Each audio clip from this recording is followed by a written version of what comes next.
Mesdames et messieurs, bonjour. J'ai le plaisir d'être associé chez PwC, France et Afrique francophone. Je suis en charge d'une offre de services qui s'appelle secteur public en région. Le secteur public en région, c'est quoi? C'est en fait une offre de services qui vise à développer l'innovation sur nos territoires et donc d'être un peu à l'interface entre les acteurs du public et les acteurs du privé, mais faut-il le dire aussi, entre les acteurs publics entre eux et entre les acteurs privés entre eux.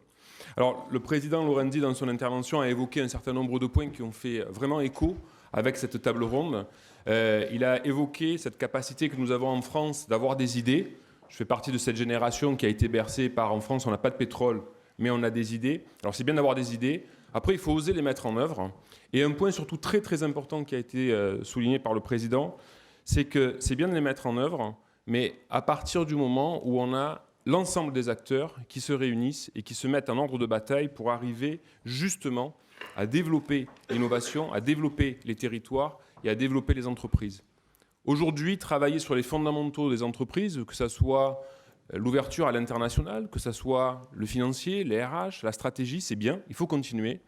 Mais il faut surtout que ces entreprises et ces startups puissent bénéficier d'un écosystème en proximité qui leur permet justement de se développer. Alors ça va être le thème de notre table ronde qui va réunir un certain nombre d'intervenants, donc les nouveaux accélérateurs, start-up, mais également territoires. Alors pour travailler sur cette table ronde et pour échanger sur ces points-là, nous aurons le plaisir d'écouter Anne Gromesch, députée de Moselle et maire de Thionville. Je vais y revenir après.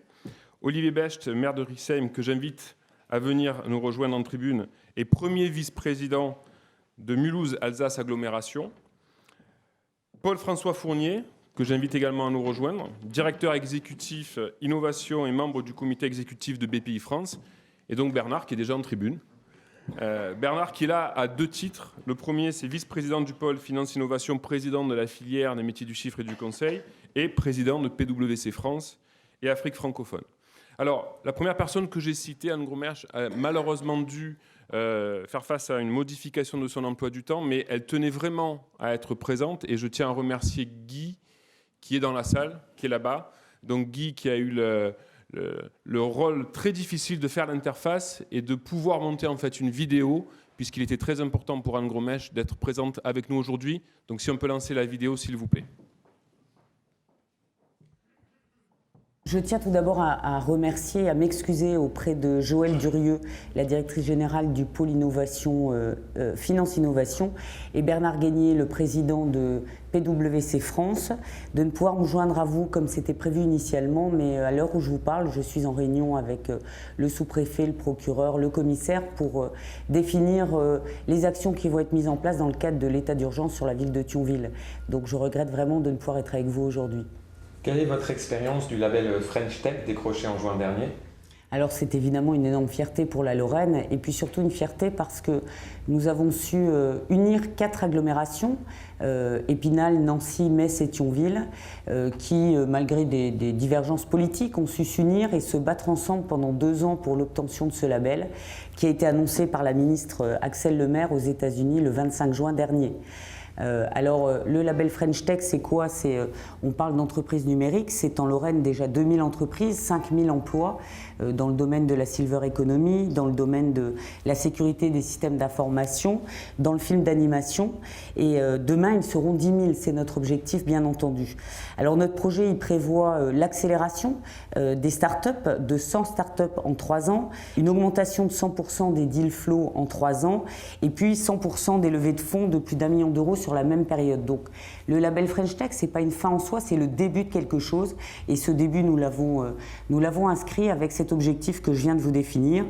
Et les élus sont là pour accompagner les entrepreneurs, et je parle bien des entrepreneurs parce que ce sont eux au final qui vont mener cette action, Lorraine Tech, qui vont porter ce label. Les élus sont là pour les accompagner, pour les soutenir, mais certainement pas pour faire à leur place. Et jusqu'ici, ils étaient un peu isolés, éloignés. Ils se débrouillaient, je dirais, pour essayer de trouver des solutions à travers leur réseau. Le principe aujourd'hui, avec les bâtiments totems que nous allons mettre en place sur chaque agglomération, ça va être évidemment de leur permettre de se rencontrer, d'échanger, de partager les connaissances, de partager les réseaux pour leur permettre d'être beaucoup plus forts et puis aussi de s'appuyer sur les réseaux des élus pour pouvoir avancer. Et puis on est là aussi pour les faire connaître. Alors je vais vous donner quelques exemples d'entreprises qui fonctionnent déjà bien, comme Xylopix à Épinal, Tracip à Nancy, Stimulactive à Metz, ou encore Whatframe à Thionville, avec Laurent Witz qui a eu l'Oscar du meilleur film d'animation devant Pixar, devant Disney en 2014. Et Laurent Witz m'a dit que beaucoup de gens n'imaginent pas que s'ils se donnent les moyens, ils peuvent s'étonner de ce qu'ils peuvent faire de leur vie. Je crois que là, il explique très clairement le point central de l'écosystème numérique et digital que nous employons à développer au travers de l'Orentech. Chaque personne, chaque étudiant, chaque entrepreneur a la capacité de promouvoir son idée, sa start-up au rang régional, international et mondial, puisque on se développe bien entendu au-delà du territoire national et bien plus rapidement qu'il n'en a fallu aux fondateurs de L'Oréal pour faire de L'Oréal un groupe mondial par exemple.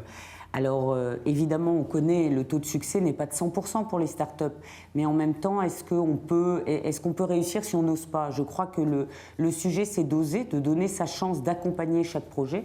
Tous n'aboutiront pas, on le sait, mais il faut aussi accepter l'échec pour mieux rebondir, mieux repartir, effectivement avec les moyens qui sont les nôtres. Il en va aussi de l'attractivité de notre territoire et c'est là que les élus sont fortement impliqués dans cette démarche parce que d'avoir ce label Lorentech, c'est une visibilité pour notre région qu'est la Lorraine et puis c'est aussi de l'attractivité pour les territoires, c'est faire venir de nouvelles entreprises, accompagner les existantes, en faire venir de nouvelles et ça passe évidemment par le fait de faciliter les approches de ces startups vers les entreprises internationales utilisatrices de technologies digitales. Alors je pense au leader des boîtes aux lettres Rens qui est installé dans le secteur de Metz, qui je l'espère recevra ce midi le prix d'initiative dans les salons Baccarat et qui prend un virage vers l'e-conciergerie qui fonctionne extraordinairement bien, qui se développe à toute vitesse. Et puis aussi des entreprises du secteur du retail ou de la santé en Lorraine, on en a beaucoup. Je ne citerai que Wellcome Pharmagest. Et là aussi, le marché des usages, c'est aussi bien un marché de proximité des entreprises qui développent des solutions, mais des solutions qui sont mondiales, qu'on va retrouver évidemment dans le monde entier, parce que la révolution digitale, aujourd'hui, elle n'a plus besoin d'être théorisée, c'est une réalité. Voilà, et cette réalité-là, on doit l'accompagner. Qu'en est-il alors de l'accélération du développement de ces entreprises, de toutes ces startups ? Alors, il faut d'abord stimuler. Donc, on a plusieurs niveaux. Hein. On a les entreprises qui sont au niveau de l'idée et qu'il faut accompagner. On a les startups qui ont besoin d'avancer, de se transformer en PME, en grandes entreprises. Et puis, on a les entreprises qui existent déjà et qui elles ont besoin, encore une fois, d'être développées, d'être soutenues, d'être accompagnées. Donc, on a plusieurs niveaux d'entreprises. De celles qui ne s'est pas encore créées, qu'on accompagne à la création, à la start-up et au grand groupe qui peut être accompagné.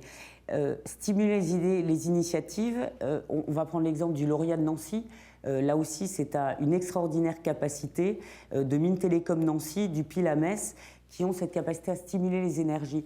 Et je crois que c'est là tout le rôle de l'Orentech, c'est de stimuler les énergies, d'accompagner les entreprises, quel que soit leur niveau de développement, pour leur permettre effectivement après d'avoir accès à des fonds d'amorçage. C'est un accompagnement tant financier qu'administratif, que de soutien, de structuration. Enfin, c'est vraiment une globalité d'offres de services qui doit être apportée via le label dans nos pôles numériques qui se développent sur l'ensemble des agglos. Vous êtes par ailleurs parlementaire.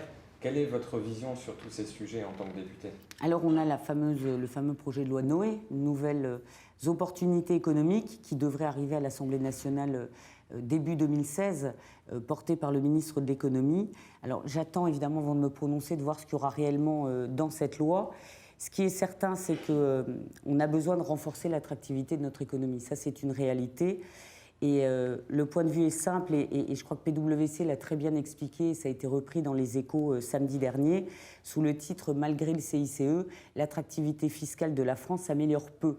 C'est-à-dire qu'on a besoin d'une grande réforme fiscale, alors ça peut être à travers la loi Noé, pourquoi pas, mais elle est indispensable, elle a été annoncée, elle n'a pas été faite, et je crois qu'aujourd'hui, il faut vraiment trouver une démarche beaucoup plus volontariste, qu'on s'attache vraiment à faciliter, à saluer la création en France. C'est encore quelque chose de compliqué. Il est très difficile de créer son entreprise dans notre pays, d'être soutenu. Il ne fait pas toujours bon de réussir dans ce pays, ce qui est quand même très regrettable. Et je crois qu'on doit donner les moyens aux entreprises, leur créer ce terreau fertile qu'ils attendent de nous, pour pouvoir après se développer. Tout ce qu'ils nous demandent, c'est donnez-nous un terreau fertile et nous, on saura faire pousser, on saura grandir. Et ça, on en a absolument besoin. J'espère qu'on retrouvera effectivement, dans le cadre de cette loi Noé, un certain nombre de mesures d'accompagnement, de soutien aux entreprises, quelles qu'elles soient, pour nous permettre de retrouver l'attractivité qui était celle de la France il y a quelques années encore. Je vous remercie beaucoup et vous souhaite plein succès pour cette matinée de travail. Et j'espère effectivement que l'entrepreneur lorrain Pierre Gérard, qui est en compétition ce matin, obtiendra ce label FinTech. Voilà, merci beaucoup. On peut l'applaudir même si elle n'est pas là. Donc merci à Anne Gromèche d'avoir bien voulu se prêter au jeu de l'interview, c'est jamais très très facile. Un certain nombre de points ont été évoqués dans son intervention qui sont importants et qui sont en écho avec ce que nous allons voir maintenant, notamment cette capacité en fait à repenser, à révolutionner la problématique de la production industrielle grâce à l'innovation et aux nouvelles technologies. Alors Olivier Becht, bonjour. Je l'ai dit tout à l'heure, vous êtes maire de Riesheim, mais également, j'espère que je n'ai pas écorché le nom de la commune. Non, pas du tout. Demander à un Marseillais de citer une commune mulhousienne, c'est dangereux. Premier vice-président de Mulhouse-Alsace Agglomération. Alors, vous êtes d'autant plus touché, j'imagine, par les propos qui viennent d'être dits par Anne Gromèche sur l'apport de l'innovation et du numérique, notamment sur tout ce qui est industriel. Mulhouse et l'agglomération mulhousienne, c'est une terre de production industrielle, connue par le passé, mais très peu de gens savent qu'en fait, vous continuez à avoir sur votre territoire des PME et des startups très innovantes, qui innovent notamment grâce à des liens très forts avec la recherche publique. Alors, comment se manifeste l'accélération et des startups et de l'écosystème sur votre territoire ? Alors, c'est vrai que c'est un écosystème qui ne date pas d'hier. Mulhouse a connu des heures glorieuses au XIXe siècle. C'était l'un des cœurs de la révolution industrielle en Europe autour du textile et de la mécanique. Et l'aventure était née à l'époque par l'alliance entre, d'un côté, des jeunes industriels, des aventuriers, on pouvait dire à l'époque, qui avaient des idées extrêmement audacieuses et qui ont su s'appuyer à la fois sur les ressources du territoire pour trouver l'argent nécessaire à la mise en place de leur projet et derrière sur le transfrontalier puisqu'ils s'appuyaient à l'époque sur les maisons de commerce baloises. Donc c'est bien à l'époque déjà dans le domaine de l'innovation, grâce à l'appui des financiers mulhousiens et balois, que l'économie locale a pu décoller. Donc nous sommes toujours aujourd'hui, alors bien sûr plus tout à fait dans la même dynamique. Nous avons pendant longtemps reposé sur cette espèce de monoculture d'un secteur industriel avec d'abord le textile, ensuite la mécanique, puis les mines de potasse et enfin l'automobile. Alors l'automobile se porte pas trop mal, heureusement. Ils sont rentrés de plein pied dans l'usine du futur avec le groupe PSA. Mais évidemment, ça ne suffit plus pour porter aujourd'hui la dynamique d'un territoire qui reste riche en volume, mais qui a un taux de chômage aujourd'hui qui est supérieur à la moyenne nationale du fait justement de la désindustrialisation. Donc la question pour nous, c'est de savoir comment est-ce qu'on arrive à faire émerger les startups, comment est-ce qu'on arrive à transformer les TPE en PME et comment on arrive à transformer les PME en ETI. Bon. Alors nous avons commencé à travailler avec la région Alsace sur la stratégie S3. Nous avons mis en lumière un certain nombre de domaines d'activité stratégiques, les fameuses DAS, autour des fibres, des photocomposites, des process industriels et de recyclage, notamment des matériaux matériaux plastiques. Et donc, nous avons aujourd'hui lancé un projet qui s'appelle Campus Industrie 4.0, qui vise en fait à créer des plateformes collaboratives entre les laboratoires de recherche, à la fois publics et privés, qui sont présents sur le territoire. D'ailleurs, il n'y a pas seulement sur le territoire mulhousien, mais également dans le transfrontalier, puisque Bâle est à 20 km et concentre l'une des plus gros volumes de chercheurs en Europe. Et à travers ces plateformes, donner la capacité aux entreprises de venir tester leurs produits, leurs process industriels à travers l'innovation. Voilà. Alors ça, malheureusement, ça ne suffit pas, hein, puisque derrière, évidemment, il faut encore trouver la capacité pour ces entreprises à assurer leur croissance interne, à assurer leur internationalisation. Ça passe aussi, à un moment ou à un autre, par le capital. D'accord, donc on voit bien une mobilisation donc, de la puissance publique qui, à un moment donné, permet d'accélérer encore plus les relations existantes, mais aussi la volonté de créer un écosystème à travers des plateformes, à travers des infrastructures en dur, mais également une offre de services un peu plus développée et adoptée. Alors, vous avez parlé justement de la question des finances, de la capitalisation des entreprises. L'innovation industrielle, l'innovation technologique, l'innovation technique, c'est une chose. Quel type d'innovation on pourrait avoir en matière de mobilisation de l'épargne pour permettre justement aux entreprises de pouvoir se recapitaliser ? Oui, alors on a une vraie différence entre les grands comptes, hein, les grands groupes qui ont réussi leur transformation grâce aux capitaux du groupe ou pour le compte, enfin pour le cas de PSA, grâce à une recapitalisation qui est effectuée par l'État et par Dongfeng. La vraie question, c'est au niveau des startups et des PME. Bon.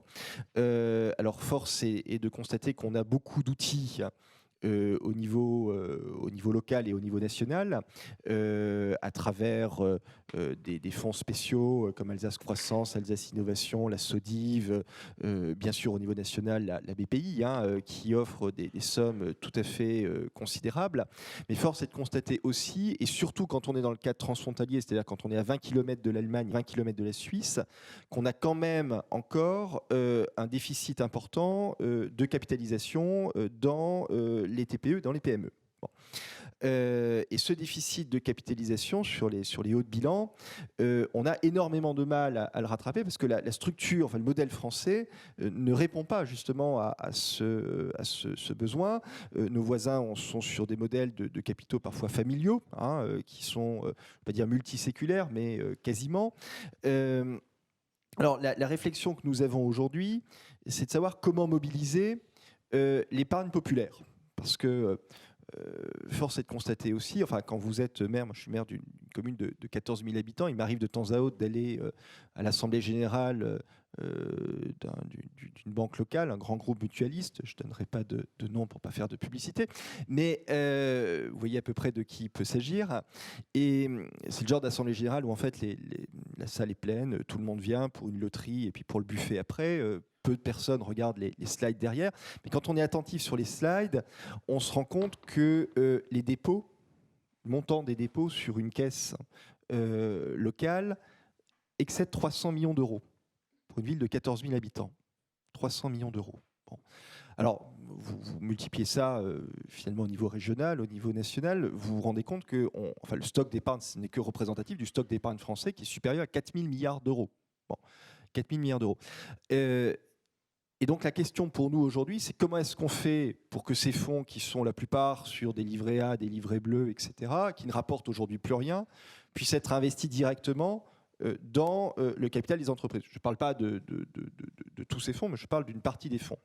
Et le discours qu'on a envie de tenir à ces épargnants, qui là, pour la plupart du temps d'ailleurs représentent la génération du baby-boom, et qui se posent aussi un certain nombre de questions aujourd'hui, qui ont quand même bien vécu, enfin ils ont bénéficié de la reconstruction du pays après la guerre qui a été faite par leurs parents.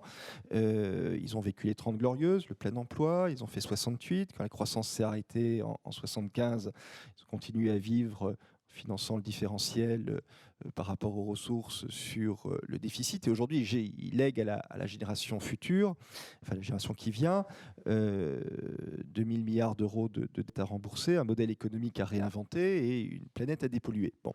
Je parle de la génération de mes parents. Hein, voilà. Bon.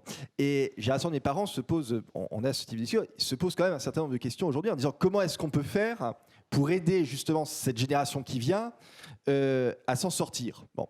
Et la réponse que j'aurais envie de leur donner, c'est de dire, écoutez, vous prenez 10% de votre épargne, 10%, hein, et vous l'investissez dans le capital d'une entreprise locale que vous choisissez.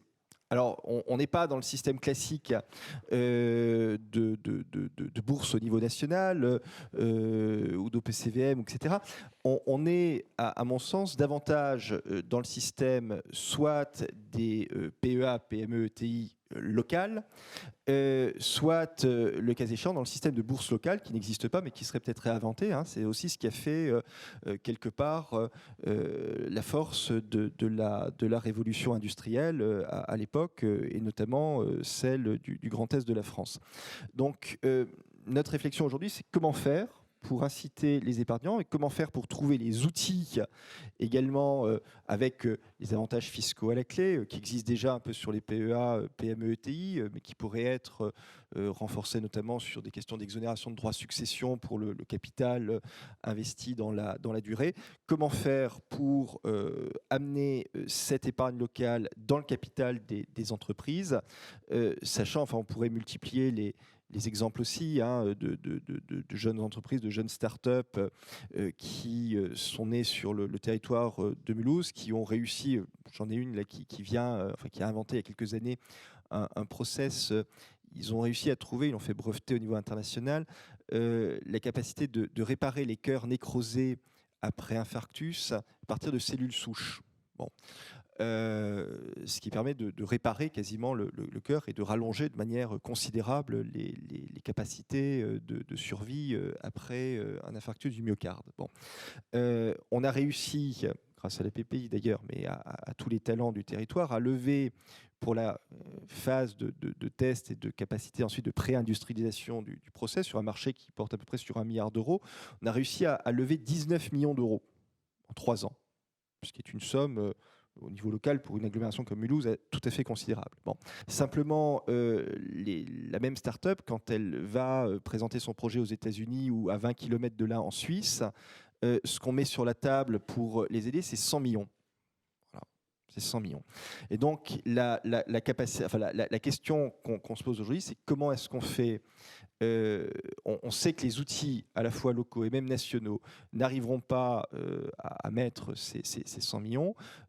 Par contre, comment est-ce qu'on fait pour que de l'épargne locale qui existe, les petites rivières faisant souvent les grands fleuves, on puisse avoir la capacité d'aider ces TPE, d'aider ces PME dans leur croissance interne, dans leur internationalisation. Je crois que c'est le grand débat de la décennie qui vient, enfin l'enjeu stratégique. Si on veut réformer notre économie, que ce soit sur le plan national ou sur le plan local, il faut aujourd'hui trouver les moyens de diriger cette épargne locale vers les capitaux des entreprises. Merci M. Bèche pour ces exemples précis, puis sur les différents chiffres que vous avez évoqués. Notre second intervenant, Paul-François Fournier, bonjour, donc directeur bonjour. Exécutif innovation de la BPI, membre du comité exécutif de BPI France. Olivier Bèche qui vient d'intervenir, mais également Anne Gromèche avant a évoqué à plusieurs reprises la BPI. On ne présente quasiment plus la BPI. Vous êtes un acteur incontournable du financement des entreprises et de l'innovation en France. On vous connaît, vous avez développé énormément de nouveaux dispositifs ces dernières années, que ce soit sur l'amorçage, l'accompagnement ou sur des fonds thématiques. Alors, comment la BPI voit justement les interactions entre fonds publics et fonds privés pour aider les entreprises? Alors, Olivier Bèche l'a évoqué, hein, l'émergence des startups PME, PME, ETI et pourquoi pas après grands groupes. Bonjour. Effectivement, je pense qu'on va se retrouver sur un certain nombre d'analyses. Peut-être effectivement quelques mots sur d'abord l'évolution du secteur, plus particulièrement des startups. On peut reparler ensuite effectivement des PME plus traditionnelles qui sont un autre sujet. Mais quelques mots sur cet écosystème des startups qui, quand on a créé la BPI il y a 3 ans avec Nicolas Dufourcq, on a fait le constat qu'il y avait véritablement un mouvement qui était en train de se créer. Un premier mouvement qui était d'ailleurs de façon assez quantitative, c'est-à-dire que quand vous interrogez aujourd'hui les patrons de grandes écoles, d'universités, ils disent tous qu'il y a un élan entrepreneurial, leurs majeures entrepreneuriales sont pleines. Les sondages montrent que près de 40% des jeunes étudiants de moins de 30 ans ont un projet entrepreneurial. Et donc, on est en train de rattraper d'ailleurs les niveaux de nos amis anglais et allemands sur cette dynamique entrepreneuriale, pas complètement sur les tranches d'âge un peu plus âgées, mais vraiment sur les jeunes. Ça, c'est le premier constat. Alors, qu'est-ce qu'on a fait pour faire ça ? On s'est dit, il faut vraiment qu'on soit capable de répondre à ce besoin de financement. Et donc, on a mis le paquet pendant près de 2 ans sur les outils de financement pour accompagner ce mouvement massif. On a d'abord doublé en nombre les soutiens aux startups de moins de 5 ans entre 2013 et 2015 et un peu plus que doublé en montant avec des nouveaux dispositifs, la bourse French Tech, le prêt d'amorçage, vraiment en considérant qu'il fallait accompagner cette dynamique extrêmement forte.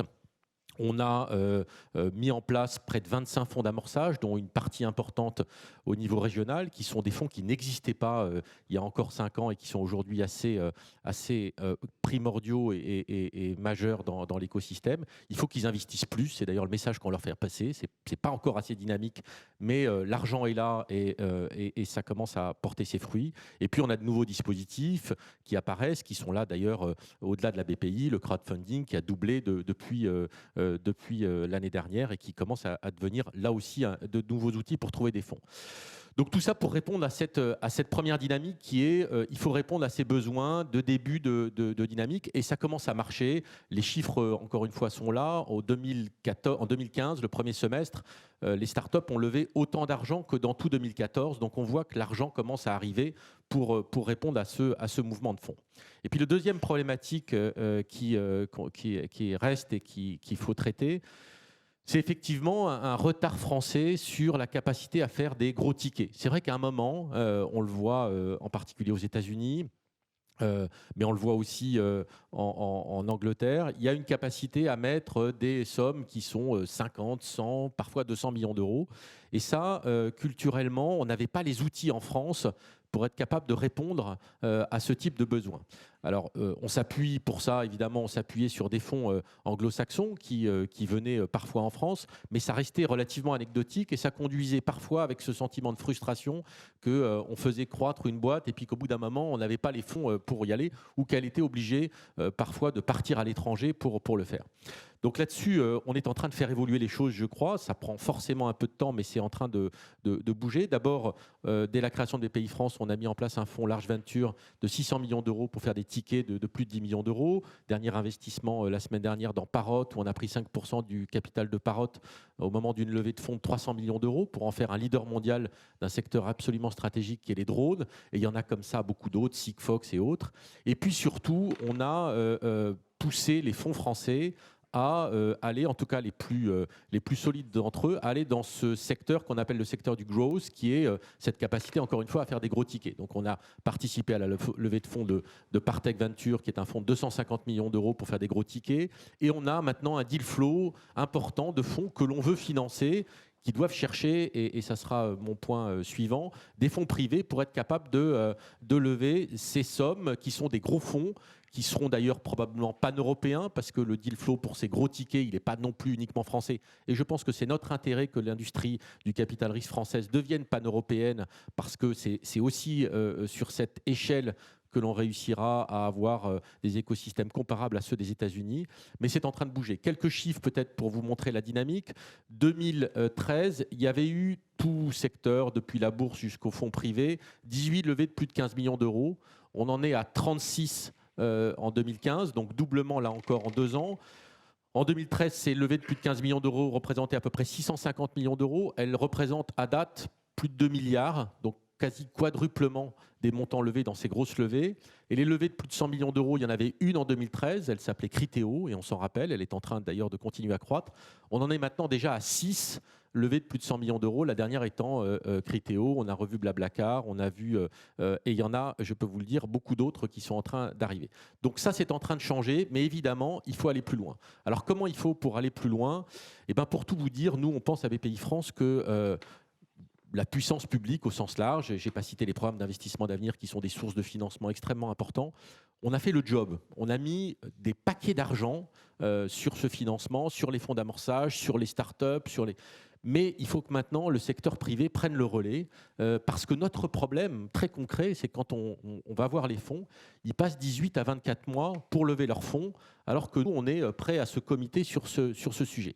Donc ça, c'est vraiment l'évolution, et je crois qu'on se rejoint là-dessus, sur le fait qu'il faut que le privé prenne le relais de cette dynamique. Et la bonne nouvelle que je voudrais partager avec vous, c'est que c'est pas uniquement pour l'avenir de notre société, même si j'y crois beaucoup, c'est aussi, parce que je suis devenu financier moi depuis 2 ans, donc je surjoue un peu la chose, mais c'est aussi parce que ça devient rentable. Hein, et je vais citer le capital risque. Le capital risque, on va sortir une étude cet après-midi, c'est vrai qu'il est assez récent par rapport aux États-Unis, il a une vingtaine d'années. Le capital risque américain, il a 65 ans. Mais le capital risque français, il devient rentable. Pour 1 euro investi dans les 15 dernières années, on a sorti une étude qui montre qu'on récupère 1,03 €. Alors, il faut effectivement, il y a des frais de gestion là-dessus, donc on est juste rentable. Mais quand on regarde les projections de plus-value qui arrivent, elles sont extrêmement favorables et extrêmement importantes.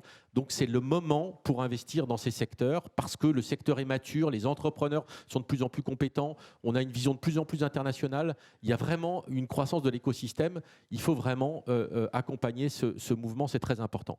Et puis, la dernière chose, probablement dans le secteur du privé, je crois, et j'en viens qu'il faut faire, et c'est difficile pour un grand groupe, mais il faut absolument changer, c'est que c'est très bien effectivement de mettre des capitaux, c'est bien de mettre des capitaux publics parce qu'il faut aider, mais enfin, pour une entreprise et une start-up, et c'est le cas aussi pour une PME, le meilleur argent, c'est quand même celui d'une commande, et donc il faut qu'on passe une étape là aussi. C'est une grosse différence quand on va en Allemagne. La culture du travailler ensemble est beaucoup plus forte. Je pense qu'en France, on a cette logique un peu du cloisonnement, mais on ne peut plus tellement se le permettre maintenant. D'abord parce que les grands groupes ont besoin de se transformer. Ils sont face à des enjeux majeurs, que tous les jeunes, et je discutais avec un certain nombre de DRH, quand ils vont dans les grandes écoles ou les universités, ils voient bien que les meilleurs ne vont pas venir, je suis désolé, chez PwC ou chez La Poste. Ils vont venir dans des startups et donc il va falloir travailler avec ces gens-là qui sont dans ce modèle-là. Et dernier point, il va falloir même faire des choses qui sont folles, il va falloir faire des acquisitions. Parce qu'à un moment ou à un autre, si vous voulez récupérer des compétences, si vous voulez récupérer du savoir-faire, il va falloir les intégrer, il va falloir se mettre le virus du changement à l'intérieur de votre entreprise. Vous allez me dire, c'est super risqué, c'est vrai, et inversement, c'est encore plus risqué aujourd'hui de rester statique et d'essayer de transformer dans la fintech comme dans les autres secteurs, sans intégrer ces gens qui ont compris l'avenir. Un chiffre, Google, dans les 3 dernières années, a acheté 70 startups de tech. Le SBF 120 en a acheté 40. Alors, je ne suis pas en train de dire qu'il faut comparer, mais aujourd'hui, une des boîtes les plus innovantes du monde considère que faire des acquisitions, c'est un moyen de faire de l'innovation. Là aussi, il y a des dispositifs fiscaux qui doivent permettre maintenant d'investir et de prendre des participations. Ça bouge, c'est en train de se faire, mais il faut que ça s'accélère. Merci. On voit bien dans vos propos toute l'importance qu'il y a à concilier justement la démarche publique et la démarche privée, un constat sur des levées de fonds qui sont de plus en plus importantes, avec des tickets de plus en plus importants, peut-être une inflexion de la stratégie d'un certain nombre de groupes sur l'innovation. Je vous rassure, on a quand même des gens très bien qui viennent chez Price. Hein. Il faut pas... C'est très bien dans les startups. Ceci dit, la découverte entrepreneuriale qui a été évoquée tout à l'heure par Olivier Bèche dans le cadre de la S3 est c'est vrai très très importante, mais la BPI finance beaucoup, des fois la BPI dit non. Qu'est-ce qui pousse justement la BPI parfois à dire non à un projet ? Ça, c'est un métier difficile, effectivement, parce qu'on est obligé de dire non. Ça dépend du métier. C'est vrai que dans le métier du financement, on a une culture qui est celle d'être capable aussi d'utiliser les deniers publics de façon la plus précautionneuse possible. Mais inversement, on prend du risque que le secteur privé ne peut pas prendre. Hein. Et là-dessus, il ne faut pas non plus qu'on se fasse mal. Vous allez en Israël, vous allez dans tous les écosystèmes les plus en avance, en Finlande, en Suède, vous allez au Japon et en Corée. Il y a des moyens considérables mis par l'État, et c'est d'ailleurs le succès d'Israël ou des pays nordiques. Et la France n'est pas très en avance sur ces moyens du financement d'innovation. C'est pour ça qu'on a décidé de les doubler en regard de ce qui se fait ailleurs. Donc là, on prend du risque, on l'assume, mais il y a un certain nombre de moments où il faut être capable de dire à la personne, écoutez, on ne va pas vous financer tant que vous n'aurez pas trouvé le dirigeant qui va vous permettre de réussir votre stratégie et de transformer votre magnifique technologie en quelque chose qui va devenir un succès mondial. Et il faut être capable de le dire.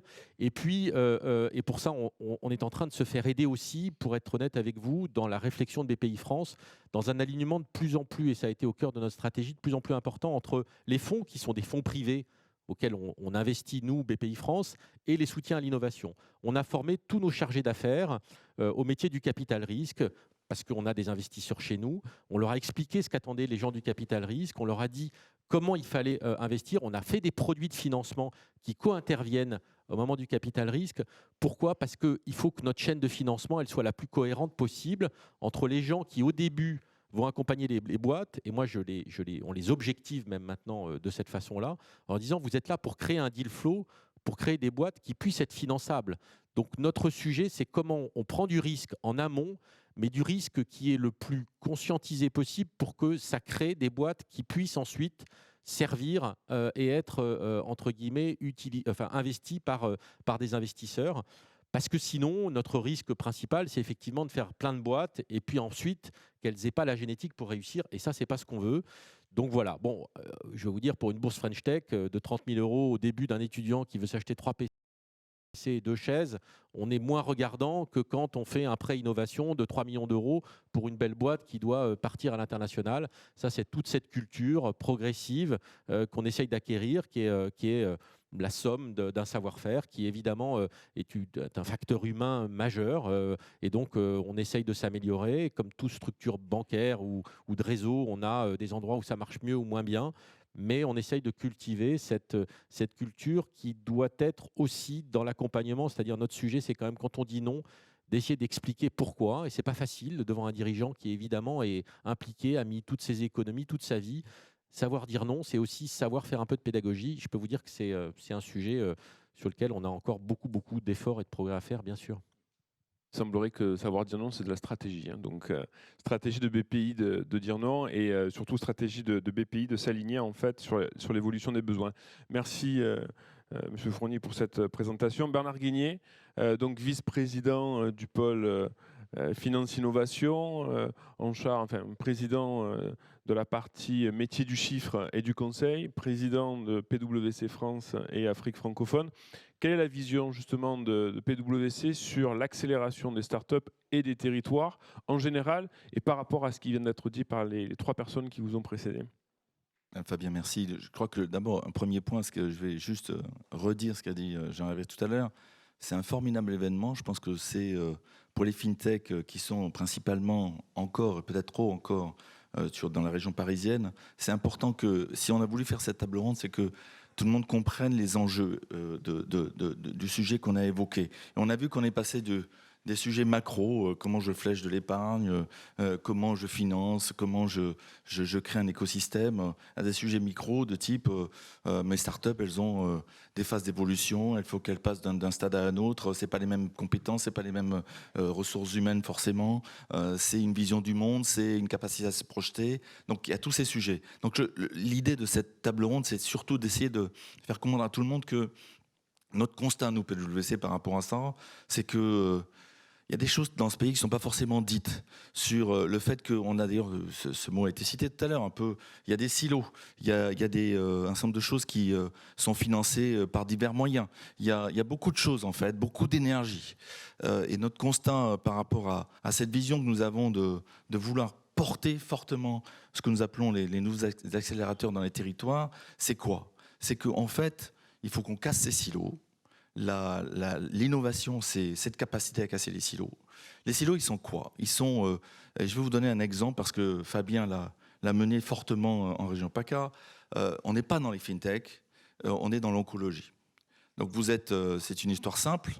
Vous avez un centre de recherche qui est l'Institut Palau-Calmette à Marseille, qui est le deuxième centre de recherche en matière de cancérologie.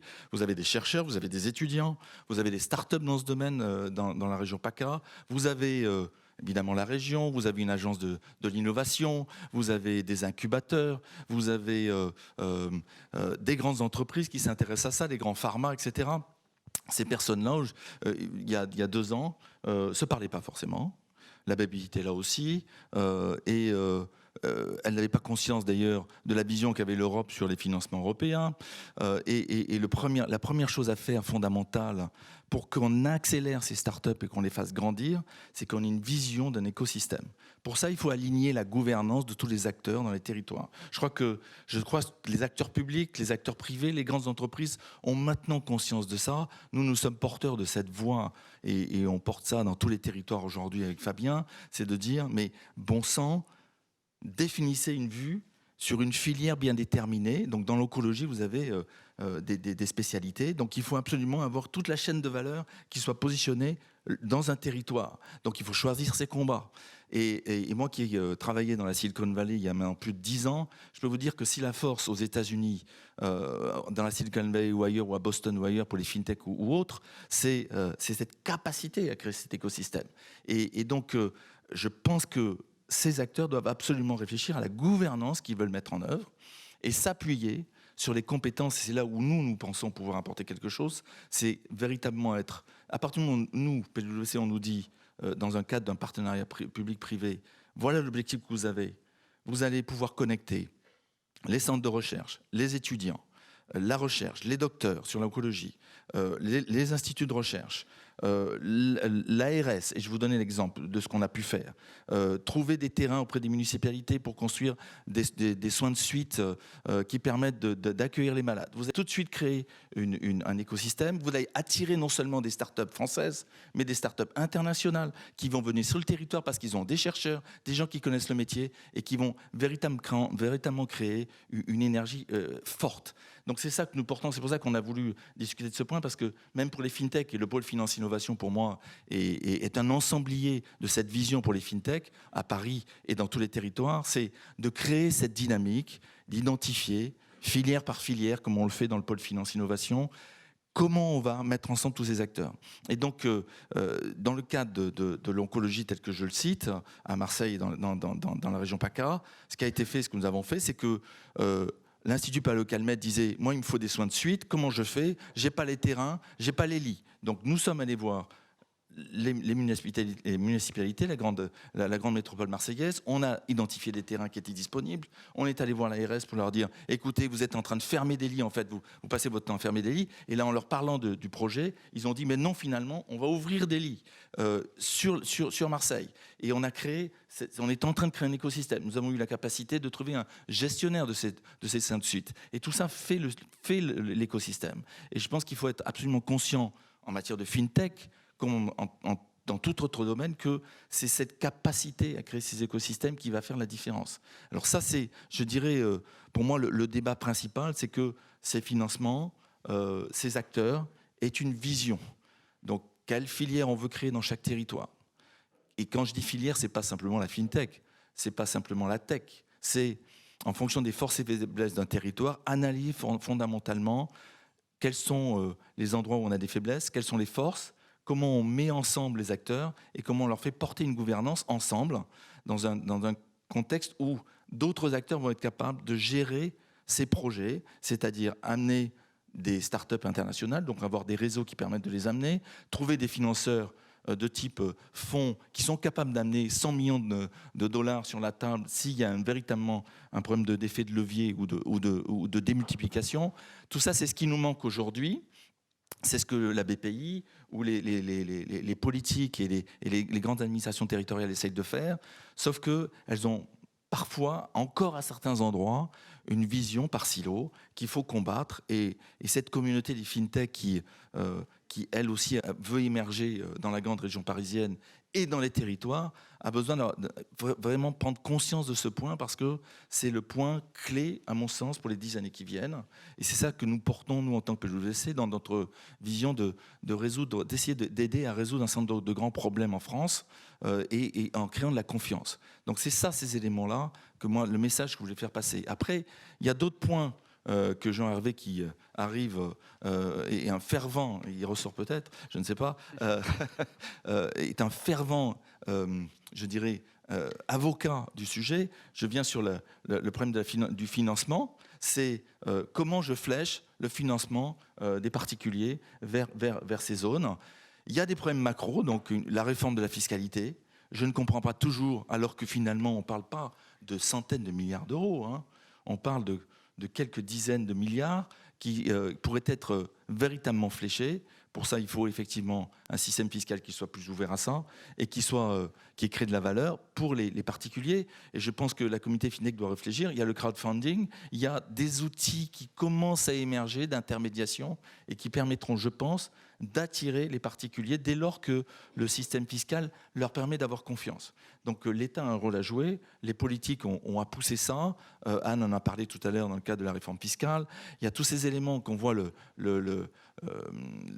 tout ce qui est le PEA, PME, qui est franchement encore au tout début de ce qui devrait être. On se demande pourquoi l'État, dans lequel on est ici en plein cœur du système, n'entend pas cela, ou pas suffisamment, alors finalement pour les finances publiques, il n'y a pas forcément un grand enjeu. Donc voilà, je crois que le débat il est là, et il faut que la communauté FinTech se mobilise pour véritablement réfléchir à tous ces outils de financement à travers des startups, à travers la BPI, et irrigue l'ensemble des territoires, parce que le pôle innovation a vocation aussi à aller chercher toutes ces fintechs qui sont aussi dans les territoires. Voilà, ça c'est pour moi le point essentiel du débat qui, à mon avis, introduit bien la journée d'aujourd'hui.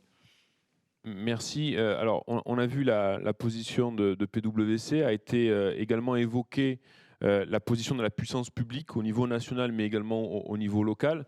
Et c'est pas évident à un moment donné de définir une vision et surtout d'assumer une vision. Le président Planchou qui est là, il y a de ça quelques années, on avait eu le plaisir de travailler avec lui sur la définition de la stratégie de développement économique de la région Île-de-France, et très bien placé pour savoir que de faire des choix et dire à des secteurs, c'est tel secteur qui va être privilégié plutôt que d'autres, n'est pas évident, et il faut faire preuve de beaucoup de courage pour le faire. OK pour la puissance publique, OK pour PwC. Peut-être un mot, en changeant de casquette, le rôle du pôle, justement, pour pouvoir faire passer ces messages importants, que ce soit auprès de la puissance publique, que ce soit auprès des épargnants. Quel pourrait être le rôle du pôle Finance Innovation ? Je crois qu'avec Jean-Hervé, au sein du conseil d'administration du pôle, on a trois objectifs clés, en fait. Ayez le bien en tête. Ce pôle a vocation à aider à faire émerger des startups. Et c'est tout le travail des équipes, un formidable travail qui est fait pour identifier ces startups, les labelliser. C'est la journée un peu symbolique aujourd'hui. Ça, c'est le premier point.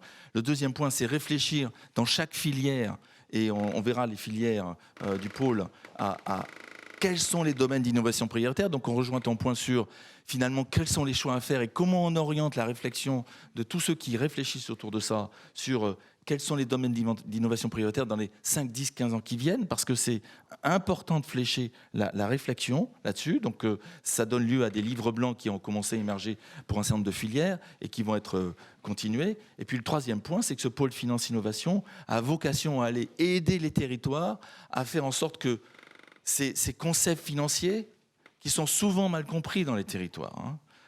C'est cette vision de c'est quoi un capital risqueur, quel type de rentabilité il attend, qu'est-ce qu'un financeur dans l'innovation, comme la BPI ou d'autres. Il faut faire comprendre aux acteurs comment ça marche. Et souvent, les acteurs publics, les agences de l'innovation, les incubateurs parfois qui sont créés, n'ont pas cette conscience-là. Et c'est le rôle du pôle aussi d'aller véritablement porter cette parole, expliquer comment ça marche, donner des outils. Et on vous a d'ailleurs donné, ce matin je crois, un petit guide des moyens de financement pour les startups, comment ça fonctionne. Donc ça fait partie du rôle aussi du pôle. Voilà, je dirais que c'est les 3 points clés que nous discutons en permanence avec Jean-Hervé et les membres du conseil d'administration.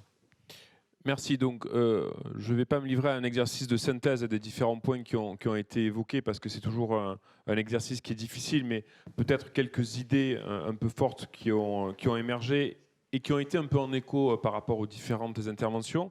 L'importance de cette découverte entrepreneuriale pour inscrire en fait nos chercheurs et nos étudiants dans une trajectoire qui les ferait passer du statut de start-up à ETI à terme, on peut l'espérer. La nécessité surtout que la puissance publique mais également le privé se mettent en ordre de bataille par rapport à une vision pour pouvoir coordonner au mieux leurs actions sur les territoires avec des projets et des modes de financement innovants qu'il convient de pousser et de défendre clairement parce que la BPI ne peut pas tout faire. Ça, c'est clair. Veiller à organiser justement le transfert de l'innovation et surtout casser les silos qui existent puisque nous avons des idées, nous avons la volonté, mais c'est en travaillant en fait tous ensemble que l'on va y arriver. Voilà. On a rattrapé un peu le retard que nous avions. Hein. Je vais donc clore cette première table ronde. Vous remercie pour votre attention. Et remercier également nos intervenants, nos 3 intervenants qui sont là, mais également Anne Gromersch qui a bien voulu se livrer à l'exercice de l'interview. Merci beaucoup.